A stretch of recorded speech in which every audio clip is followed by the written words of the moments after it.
Hey guys, what's cracking? Godsman here, coming at you with another standard tournament results list. So we've got ourselves the results for the Oathkeeper'S Watch February standard tournament. And again, just to explain like I did last time, this is my second time doing one of these videos. Oathkeeper'S Watch is the name of the Discord server that me and my mods run. And every month or so we have a tournament that we host. And this one was a fairly competitive tournament for standard format, with everything up to set 7 being legal. So that includes things like Argo Siren, Vaserug, and whatnot. And of course B-Saga, which is actually going to be a pretty impactful part of today's tournament results.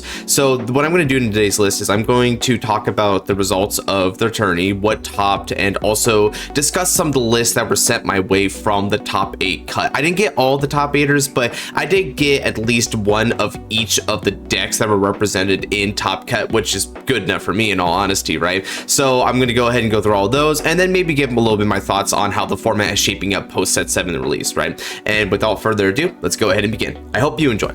So starting off with just the overarching data here, we had about, I think, 46 to 48 people participating in this tournament. I forgot what the exact number was, but it was well over 40, right? And from there, we actually had a really sizable list of different decks being taken place, right? So as you see, Overdress was the most represented deck by a good margin. We had 6 Overdress players being played in this tournament. And then from right there, we have B-Saga and Argo Siren, which were 2 of the popular decks to be released from set 7.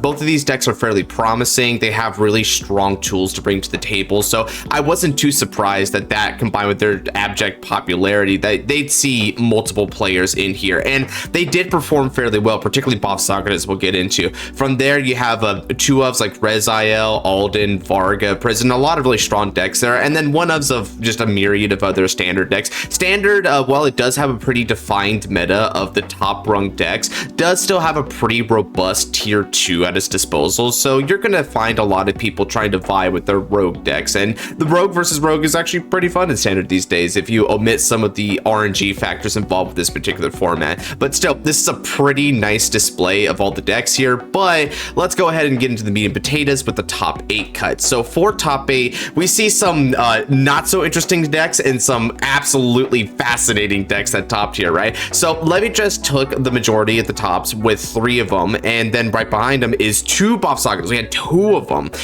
one of them being yours truly, but then we had another really strong B-Saga pilot who managed to take it to the top 8. But then from there, we have 3 decks that were not really that expected to make the top cut here, but I wanted to go over them because we have a couple other set 7 decks that did make top cut that people haven't really been on as much, but they're still fairly popular in their own right and have like certain competencies to them that make them pretty viable for this format. So we have Bico Stella here, which after the new Bico form that got released in set 7, this deck just had a whole new breath of fresh air for it, right? It's a much more stable strategy now. The constant personas and the ability to get the combination of restands, crit, drive, and power means that you're sort of combining what Astro Unica and Astro Bico Mask brought to the table respectively, right? So now by putting those into one, albeit it's not quite as high octane as what the Mask engine brought to the table, it's so sustainable that it basically beats out that version of deck. Although having said that, you could technically run both, but that's besides the point. We have good old Black here, Welstra Black to be exact, and I mean, there's not really much to say about this one. This one is honestly just to be expected. It's a very powerful deck. Now, I don't think it was really represented. It was just a one-of deck, and the pilot was very strong, but not too long ago in JP, this was topping a fair bit, so it's nice to see that Black can still rear its head around and just absolutely demolish players on the tables there, right? If you're not prepared for just the high-octane offense that this particular deck brings to the table, you might get scrubbed out. And then finally, and this was probably the biggest surprise, was Argo Siren. So having just dropped in set 7, Argo Siren showed decent promise, but it still had certain flaws against it, like its resource issues and also the lack of a really good going first play. But the pilot for Argo Sirens is just out of this world. They managed to really min-max the deck, and from what they reported to me, the real saving grace of Argo Sirens as a strategy has to do with this deck thing. And when I go over this deck list here, I'll talk a little bit more about that, but yeah, this was a really cool top here. So now let's go ahead and get into some of the particular decks that were sent my way, and we can kind of break it down one at a time. So first off, this is the top 4 here. I just wanted wanted to like show this before we go into the decks in particular, just so you can see what's up. We had me at first place, which, you know, I'm not even gonna lie, right? Like, we had some really strong competitors here, and I had a couple of lucky breaks up on the way, so it wasn't a complete dominating performance. But B-Saga is just so abjectly powerful that I felt pretty confident going into this format with her. She just has so many strong tools at her disposal, all at the same time, realistically speaking, and I'll go into that again later. But honestly, I'm pretty proud of making top here, because some of the players that we had in this tournament made me earn it. Right below is Overdress. Now, I didn't get this Overdress player's deck list. However, that said, I did get one of the top 8ers with their deck list, and that's good enough for me. We have 3rd place going to Black and 4th place going to Bico. So this is just Omega based. Unfortunately, Argo Siren didn't make it past the top 8. I forgot what it is that took him down, but I think it might have actually been one of the other Overdress players. But yeah, still, it's so interesting being this top 4, because there's just 2 decks that you completely expect at number 1 and 2, but then the bronze and 4th are just some of the most wild decks there, man. But honestly, they're strong in their own right. So it's, even though it's not totally expected, it is definitely deserved. Now, moving on to the deck list proper, let's start with Overdress, right? There's not too much to discuss about Overdress. It's a fairly solid deck list, and this deck in particular is a little bit interesting to me for a couple things. So, as far as what's new to the table, Set 7 brought us Pantadid. Now, Pantadid over here is a card that allows you to tutor top 7 for a Overdress card, meaning that it's a great way to make sure that Imperio has constant fodder from the hand in order to generate the 3 markers that it wants without using Counterblast. Furthermore, Pantadid has a good displacement of power. It can give itself power, can give other units power, so it just makes your attack patterns a lot more powerful, even on turn 2. So it's just a really good and versatile card, and the player here, Nock, they were running it at a couple copies. Now, Nock, you may actually find familiar, because in my previous tournament, they actually made top 4 with Overdress, so they definitely have been pretty good. They know more or less what they're doing at Levy, and it definitely shows here, right? You have a lot of the usual suspects here, like Charmet, Squirrel, Asperoni, I should say, not Astro, that's a different deck, and then Huleys, the one of Clarence in case you run into resource issues, maxing out Foxhill. Now, interestingly, they max out on Charmet, and I actually feel like this is correct, because a lot of the Overdress players who were bubbling out of Top Cut had ascribed their failure to do so on not seeing Charmet in some of their crucial games. So this card is just such a difference maker between having a middling game state and an overwhelming game state. So seeing for this, even though you could say multiples are a brick, there's no telling if you just want to have multiples on field. You just call one from drop zone first, then another one from the hand. They convert into card advantage. They're huge beaters. This card is just almost too good to pass up. However, in addition to that, we're running the 3 Leverages. Now, don't be deceived. They're running 2 of the DSR and 1 of the other rarities. So they are running 3 regular Overdress in the main deck, which is a little weird, because I've seen a lot of people run 4, but I think they were just confident that they only needed to see 2 to 3 of these to really get going. But it is a tad risque, because if you don't see it, especially going second, then you don't get divine skill, and that could really cuck you out on maintaining that tempo in the game state. But still, it's fair, and they probably had to do it just to make room for all the Sharpnets, which is just as crucial, if not more crucial, right? So I totally get why. Maxing out Honor to Goster, good stuff there. So realistically, this is just a super solid list that made room for a couple Panthers and just brings everything that Overdress is known for and prioritizes to the table. So just a good list overall. Now, moving on over to a B-Saga list. Now, this is going to require some magnification, because whoever said now the Glacier, the person who played this, they didn't have a very good like picture. This is the best I could get for y'all. I'm sorry about that, but I'll explain what's going on here, right? So they only made it to top 8 and then ended up losing in their top 8 cut. I forget who they lost to. I think it was another one of the Levy players, though, because again, 3 Levy players had converted. Now from there, although no, was it the Levy player? I'm not sure, but whatever it is they lost to, this is their list. So they're running, of course, the Chote no Hoenn B-Saga to Oxaya with the new ride line, the complete new ride line. And this ride line is a xenophobic ride line, so you have to run it all together. So you have Adhitsa Sphere, which is asked for by your grade 1, and then your grade 1 needs to reveal Oxaya from the ride deck to get 1 to 2 arms cards, particularly Diaba and Bodawan.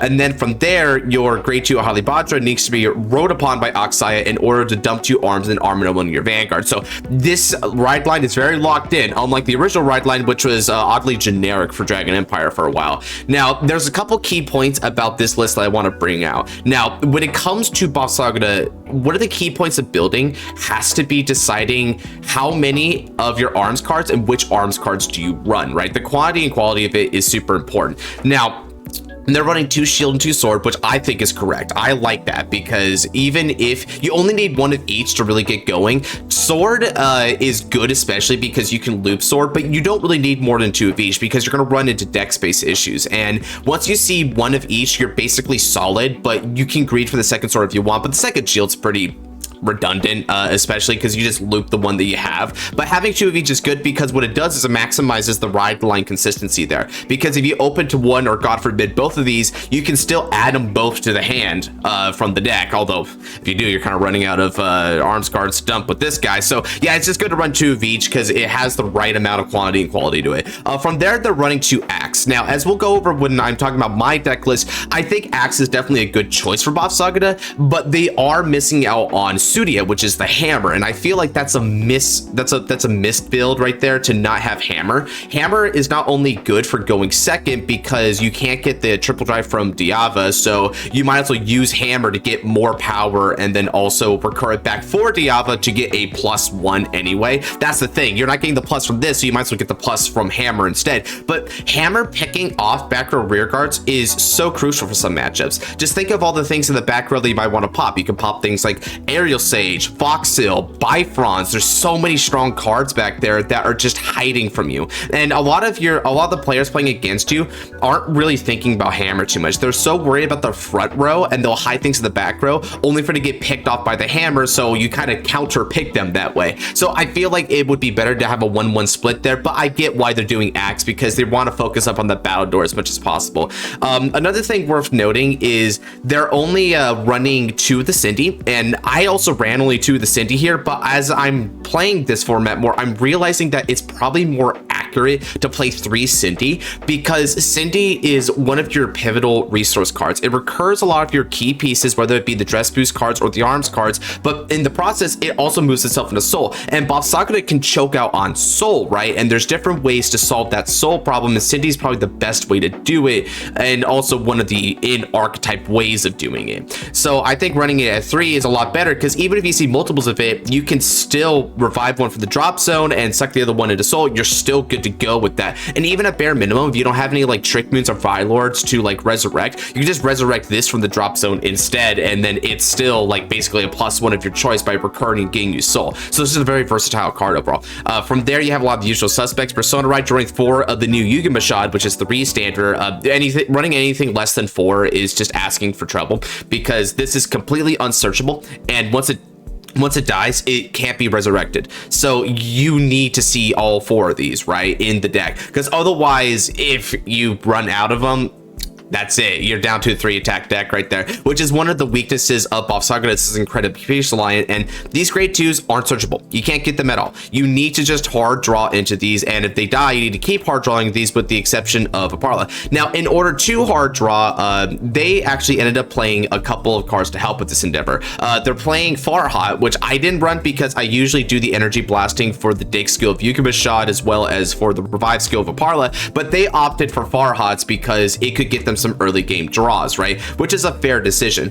And then from there, they're also trying to go for your Vilord play, which Vilord, you can loop your shields in order to get more draws off of Vilord, and then also you can do Axe in order to then get shielded in the end phase. So that's a lot of draw power and digging that they're prioritizing here. One final thing to know about this list is they're running the soul fronts. That makes sense. I think draw triggers are completely redundant in B-Saga. You just have so much piece drawing anyway. Now, even you could try to go for a little bit more draw power if you feel like you aren't seeing your pieces as much, and because of the ridiculous power lines of B-Saga, you realistically don't need the fronts. So what they're opting for here is not the power of it, but rather than going for the resource management of it, because it goes in your soul, which is a very fair play. So overall, a pretty comprehensive list. I see a lot of the choices here, even though I would choose a couple things differently, it's still a pretty solid list, and I see why I made top cut. Now, woo, let me go ahead and go out here. So this right here is the Argo Siren list. Now, I bet a lot of you have been waiting for this one, right? Because the fact that this top 8'd is absolutely incredible and really a testament to the pilot who played it, right? So this is Argo Sirens. Now, I don't know how to pronounce a lot of these names, but let me just explain pretty quickly here what the idea behind this deck is. The name of the game is deck filtering. If you all saw Akina versus Kagetsu, just imagine the same thing here of what Kagetsu did, but it's for Argo Sirens and how they do things. So this right here is your main Vanguard Calliope, or Calliope, I should say, right? And Calliope allows you to play Tiding Orders, and then you bind Tiding Orders in order to get their effects. This Tiding Order lets you restand a unit. This Tiding Order, if your opponent's Vanguard is grade 3 or greater, lets you restand your Vanguard with minus a drive. If you're going second, you can activate both and give power to your front row. It's really strong that way. So you get a lot of multi-attack here, and it's pretty nice consistent multi-attack because you dump these, you bind them, and then you put them back to the drop zone with this card in order to then be able to recur back to the order zone with Calliope. So you got a whole cycle. The real name of the game here is its ability to pull cards from the deck. These cards allow you to tutor cards from your deck. This one peeps top 7 for a Siren. This one peeps any amount of cards in your deck. You just get a tier dragon of your choice, of which you have multiple tier dragons here that are pretty freaking good. And then in addition to that, you're also able to dump additional cards from Philander. So you have a little bit of a drop zone gimmick going on here, because as you're milling cards and soul blasting them, which there's a lot of soul blast from these orders here, you're going to get a really stacked drop zone over time. So they're counting on that. They want this Philander to get really big beater numbers, because even though you attack a lot, you don't have that much in the way of big numbers here. So Philander compensates by being a really strong booster. And in addition, it deck filters even more. When you get this entire game plan set up, you have 3 drive checks at your disposal, and those drive checks, they're pretty devastating. He's running front triggers, he's running all the critical triggers they can, running blessed favors. They're just running a very standard lineup of aggressive triggers here to try and maximize the kill potential of it. And if that was another running Nectar of Sensationalism. Nectar of Sensationalism scales up on the drop zone and gives a critical. And as an Aquaforce as deck, this one has that really nice Flagberg era benefit from it of you can put it on a restanding rear guard. So your best restanding rear guard here would probably be one of these guys, because they get a fair bit of power, and then with the, particularly the grade 3, I think, and then with this one, it's going to be getting critical once you hit 15 and 15 plus power, if not more. You stack that up with a Philander behind it for really huge numbers, and you're in for a good time. Then they're also running the Elmadir here. Elmadir gets you some extra soul charges or shield in a pinch. Just a very versatile card that helps with either resources or defense, whichever one you want. Similarly, this card here, Radiance Caliburn, is the choice of Regardless piece, because it gets you more resources, whether you need card draw or whether you need soul and countercharge, which, by the way, this deck does counterblast a fair bit, I notice. You have a counterblast for this card, for this card, for this card, and for this card.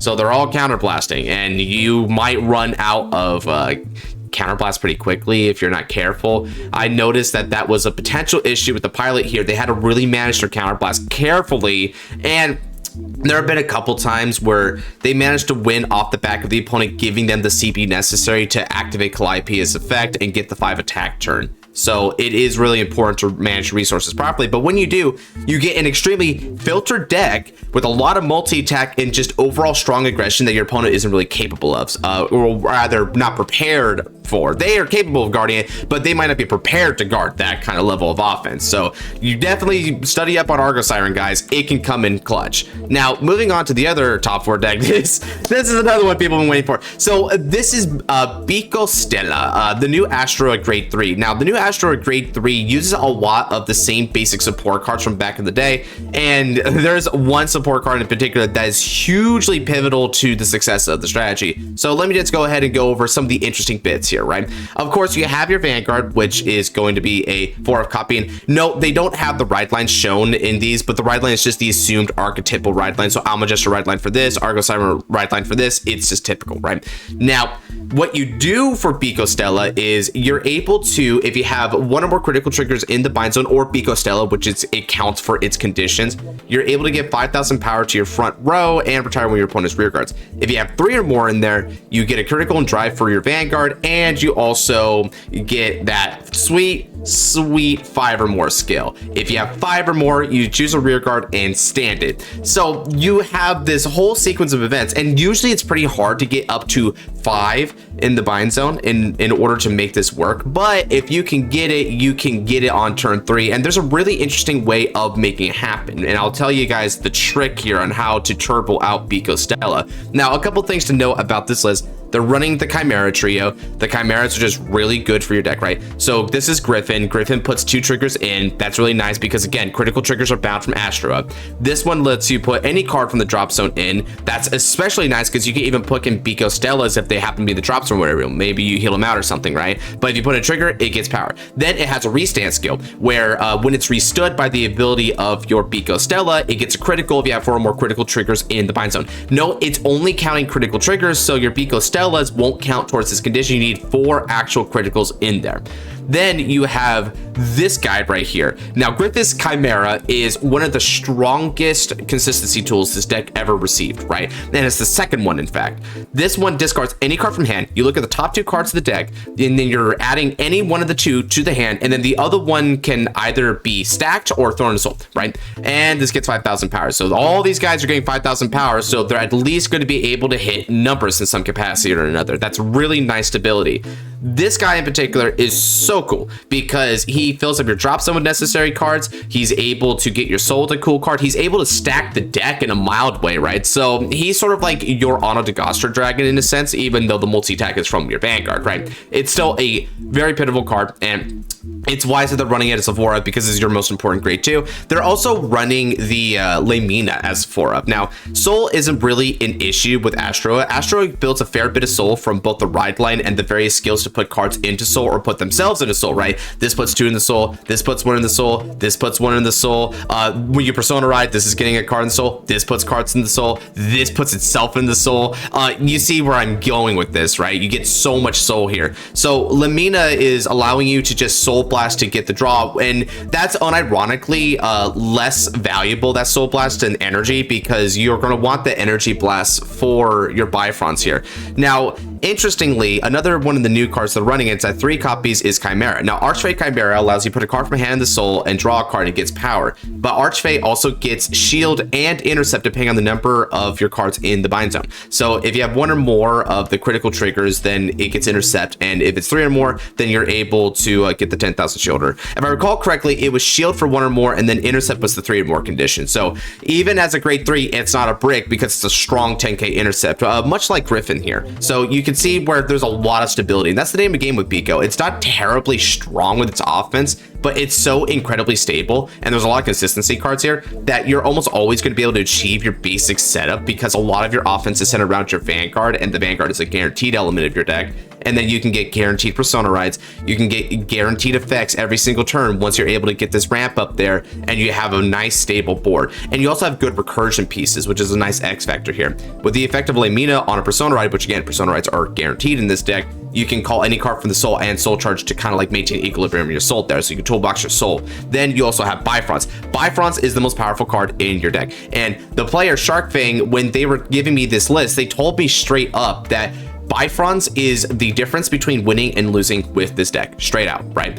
If you see Bifronts, you're hitting the nuts and you're firing on all cylinders. If you don't see Bifronts, it's a sad day, right? Because without Bifronts, you don't get her nifty plus skill from the counter blast, and then you don't get her sweet revival skill, which revives anything other than Bifronts from the drop zone for a Soul Blast to Energy Blast 3, and also it puts an Astro or a critical from your deck and puts it straight into your Soul, like right away. It's guaranteed. There's no search radius to it, right? And that is really important because, again, you can Persona right from the bind zone these Astroas that you bind for its effect. So you put it from deck into Soul, you bind it off Astro, and next turn you guarantee Persona right it. So you just kind of fodderdize while also filtering out this non-trigger unit that you don't even need in the hand. It's almost bricky in the hand, which is why you'll discard it or put it into Soul off effects like your Chimeras. So go figure, you just have a lot of ways to cycle, recur, revive, and just build power here. Even this will add for a grade 3, and I think that's the reason why they're going for this regardless piece, which is Bracing Angel Ladder. So Bracing Angel Ladder is it's a pretty good tech choice. It means that you won't be able to get retired off the effects of B-Saga and Varga, which are pretty strong field control decks. Even Odium and Welstra, which are also pretty strong field control decks and have a shot in this meta, honestly, especially Odium. Yeah, that's a lot of counterplay here. And although this deck does have recursion elements, sometimes you don't see the revival pieces, so it's nice that you don't even need to see it in this deck if you happen to put this into the soul. And again, it can be searchable off of this effect, so just so much cycling, so much searchability, such a stable deck. It's very, very strong, and there's really nothing else to really say here. The trigger lineup is very typical. Even this over trigger makes sense because your Astroa is only going to attack once it already has a critical on it, so Kamalka Health's putting a hat on the hat, and you already have a lot of like drop zone recursion and cycling, so that also doesn't seem like a situation for Autosfaro anymore, so they're going for this Volnu. And the reason why they're going for Volnu is because in addition to a critical Vanguard, if you have this Chimera right here, Sternberg Chimera, Sternberg, as you'll recall, gets a critical when restance. So then if you drive check into Volnu, this is a unit with a natty crit going twice on your Vanguard, and that's where it pushes itself ahead of a lot of overtriggers, because that means that they don't have a PG, that's 4 damage that they can't block coming their way. That's insanely devastating against the opponent, so it really does upswing this sort of unguardable game state if they don't have PGs, which, by the way, because of how strong Astro is, they probably had to PG Astro anymore, like anyway, so now you're asking for 3 PGs if they don't want to take 2 damage, or hell, you're asking for 2 PGs, they don't want to take 4 damage at minimum. That's really insane. So it just goes to show that Volnu, even though it's not the most popular overtrigger, it has a place in some decks, and this is definitely one of them. Now, there's a couple more decks to talk about here. So this is the number 3 deck here, which is Black. Now, Black, no, this is a funny name, by the way. Man, who put a card from a custom card maker? Yeah, it does look like a custom card, right? So there's not much to talk about Black because it does a lot of the standard stuff, right? You have max copies of Black, you swing by for a good offense, which is pretty interesting. That's a 2 copies, a little bit much, but they're trying to get a more aggressive game plan here. So they want to prioritize cards that push for game or help you push for game in an indirect way. Panspermia for extra cycling. There's not a lot of energy blast in this deck, so it makes sense. Plus, you have an energy charger in the form of Astern or whatever this guy was. But people just call him Dog, right? So you put this into Soul when discarded, and you get advantage. And similarly, this is the other energy blaster of the deck, which is Fenlicta. So Fenlicta, when it's discarded, will be able to call itself out as well, which you have a main phase discard off the skill of Black, and then Black gets triple drive ability if you have 3 or more cards in the order zone, which is really easy to accumulate. And although they're not showing it here on this screenshot, they're running the original Welstra ride line, which consists of the ones from set 7. And when I say set 7, I mean like back in Wildress era set 7, because Black can't interact with the divine Welstra ride line, so he has to use the original, but the original works really well for this deck. Then from there, you're running 4 Lubetsol, 2 Maximum, and 1 Dog. So that's their old product lineup. They're definitely min-maxing it there. Like, I would have personally have wanted a 3rd Freischütz Maximum, but and the reason why they only run 2 is because you only need 1 Freischütz Maximum in this deck. With the skill of Black, not only will you be able to operate Freischütz Maximum during the main phase, but then when it attacks, you can counterblast 1 to stand up Freischütz Maximum. So it's kind of like you have 2 Freischütz Maximum anyway. And so for the 1 Freischütz in the order zone, you just repeatedly activate it over and over again by operating it with your Freiheit, operating with your Fenlicta, operating with your Vanguard. You got several operation methods. And one of the coolest things that this deck can do is it can loop Fenlicta. So Fenlicta's skill to energy blast 4 to operate is not a once per turn, and it makes it like a free on the counterblast end. So this is the combo you do, right? So what you do is you use Fenlicta and you energy blast 4 and you use Freischütz Maximum. You operate it and you pop on the rear guards, do all the good Freischütz stuff. And then for no counterblast, because Fenlicta says that Freischütz doesn't need to counterblast for its cost, right?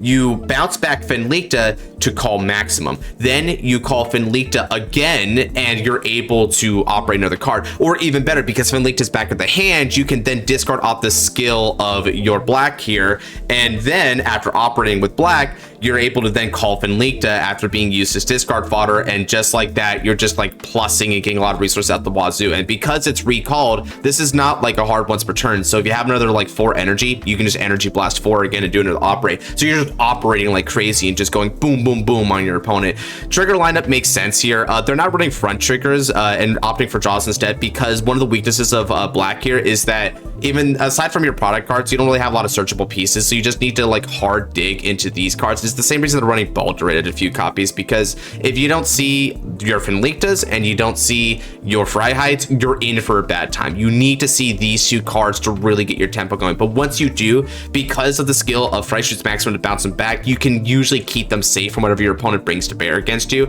So it's a pretty good call to just like, once you see one of each, you're good to go. So yeah, I agree. Get your draw triggers, get your pieces, and then boom.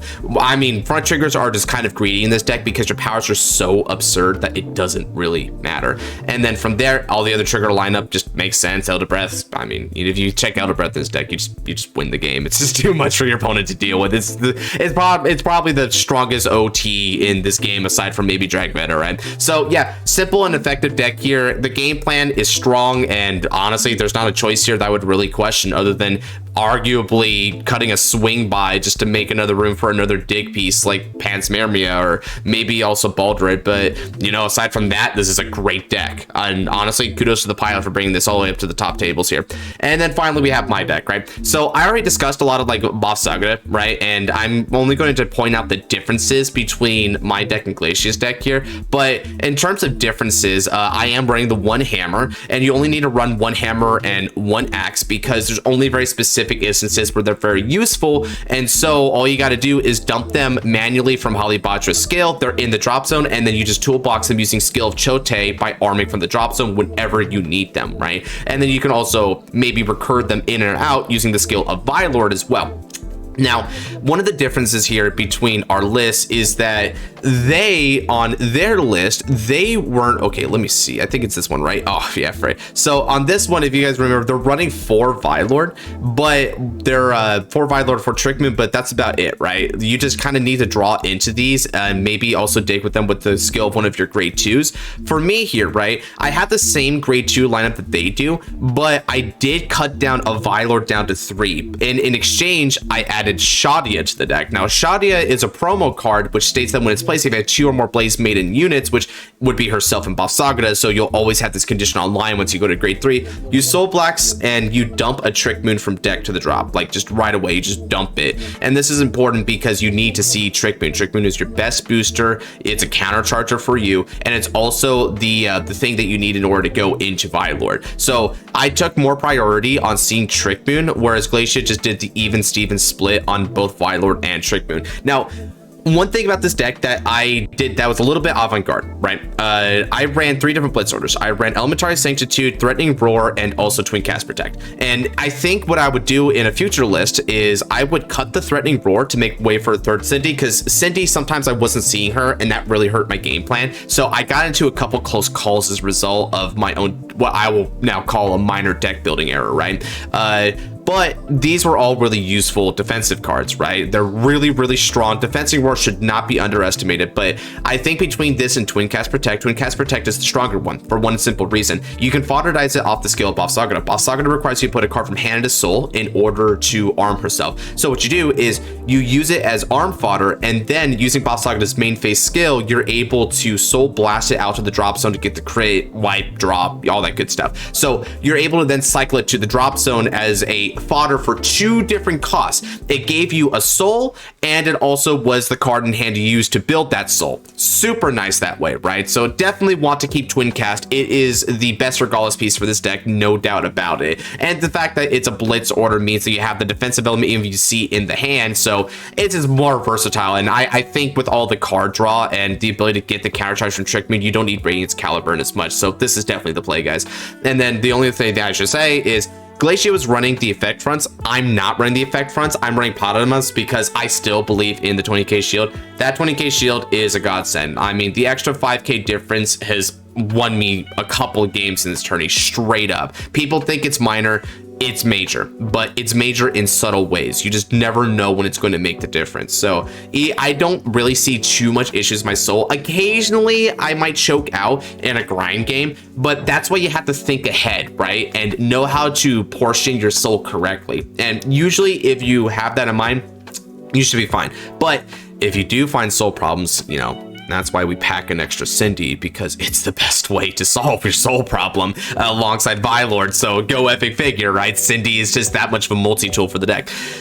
Anyway, that's going to do it for this. Overall, this was a really solid tournament. I loved this particular tournament because I think the set 7 decks had a lot of wow factors here. And even though Artasaria didn't like top at all, Artasaria had some really strong pilots and they barely bubbled out. So we had a really strong showing from the set. And overall, what I think meta-wise is going to happen is that you do have another top tier contender in B-Saga. B-Saga just has all the tools necessary. Diava's giving you the triple drive, the front row restand, or well, the front row powers. Yugioh gets you the restands. Chote herself is giving you the consistent arming, field wipe, critical, draw, all these strong factors. And then because of the dress boost ability of your Firelord and Trick Moons, your columns are absolutely huge. So you just have everything in place here for a deck that is hyper powerful. The ceiling is through the roof. The only thing that's holding B-Saga back from, I think, being the best deck, I still think Levy is the best deck, followed by Reziel, which sadly didn't make top cut,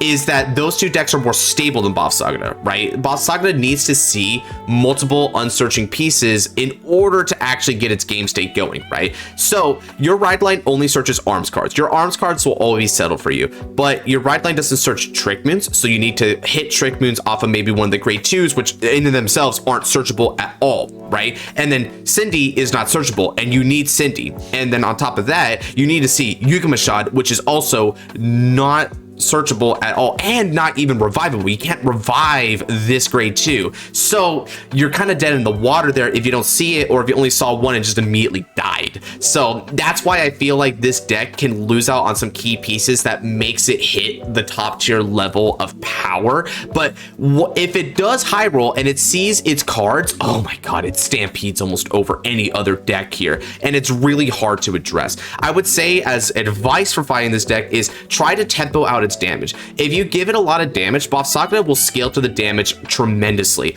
Each counterblast you give it is a Yugioh restand. Each counterblast you give it is an extra soul and arm, which those arms could be a retire, it could be power from Diava to the front row, it could be a draw from Bodavon, it could be getting the battle door from Axe. You're giving them a lot more options of power that way. And you won't even need to choke them out on CB that much. Just leave them to like one counterblast, right? That way they have to work to get the counter charge from Trick Moon, because the trick with Trick Moon, yeah, I know, haha, puns, is you only get the counter charge if you call to the back row center, which if there's a Vylord there, that means that they call over Vylord, and so they need to do the Overdress all over again to get that going, which could be a bit annoying, right? So I think that you can set them back and make them work for that counter charge, and if they don't want to do that, well, they don't have the counterblast necessary to go for the full 5 attack turn. So you tempo them out that way. Now that might seem pretty hard, and I think for lower tier decks, it is extremely difficult because they just don't have the card advantage and power to really keep up with this kind of strategy. But if you're Overdress or Reziel or Odium or Varga, I think you can do that. Varga in particular might be able to actually capitalize on its field control to wipe out a lot of B-Saga's key pieces in the first place. So overall, there are counterplays around it, and that's the best one, but it's just so strong that I think it's going to be seeing a lot of top tier success. Not the best deck, but I think it's in the top 3 post set 7, and that would be my biggest takeaway from the set 7 reveals. Artasaria is probably a really strong broke deck, and it should be able to see a bit of tops here and there. It really does come down to its matchups, right? Does Artasaria see something that is relatively vulnerable to lock? And also, is Artasaria able to see the pieces necessary in order to keep its tempo play going? Because much like B-Saga, Artasaria's only point of searching is its order cards. That's all it searches. So the pieces is whatever you happen to draw, right? So it has that similar bit of issue, except it doesn't have the same dramatic level of power that B-Saga has to the table, and its digging isn't quite to the same. I mean, to be frank, when you go second, this ride line digs 4 cards from your deck to your hand and drop zone. That's insane, right? So I think Artisaria wasn't quite there yet, but with a couple more pieces of support, you can really fill out your lineup. And I think one of the things that's holding Artisaria up and making it still pretty damn good is the lyrical soup. And what I mean by soup is the generic supports like Franchette and Eureka, which is just good in any version of lyrical, and in particular gives your early game such a massive boost that Artisaria is still a threat in those earlier turns, right? So overall, I think we're going to see more results from there as well, but definitely B-Saga is the biggest deck and the biggest winner of set 7 in my eyes. And that's going to do it for today's video. If you guys did like this video, then do be sure to like, comment, subscribe, and turn on the notification bell for next time I do one of these videos. We're still doing tournament play, so if you want to join another one of these Oathkeeper'S watch tournaments, then do be sure to check out the link to my Discord in the description below and come be a part of. Maybe you can try and seek some glory in one of the upcoming tournaments there. We're going to be doing another standard tournament in April, or if you want to also do one of our other tournaments, because we have tournament play for V-Series, and we also have tournament play for retro formats like G-Next, there's a lot of different options there, so we appeal to a wide variety of audiences in this server here. And with that said, if you guys have any questions, comments, or concerns about any of the results here in today's video, then do be sure to let them know in the comment section below. Trust me, I do read them. And with that said, take care, God bless.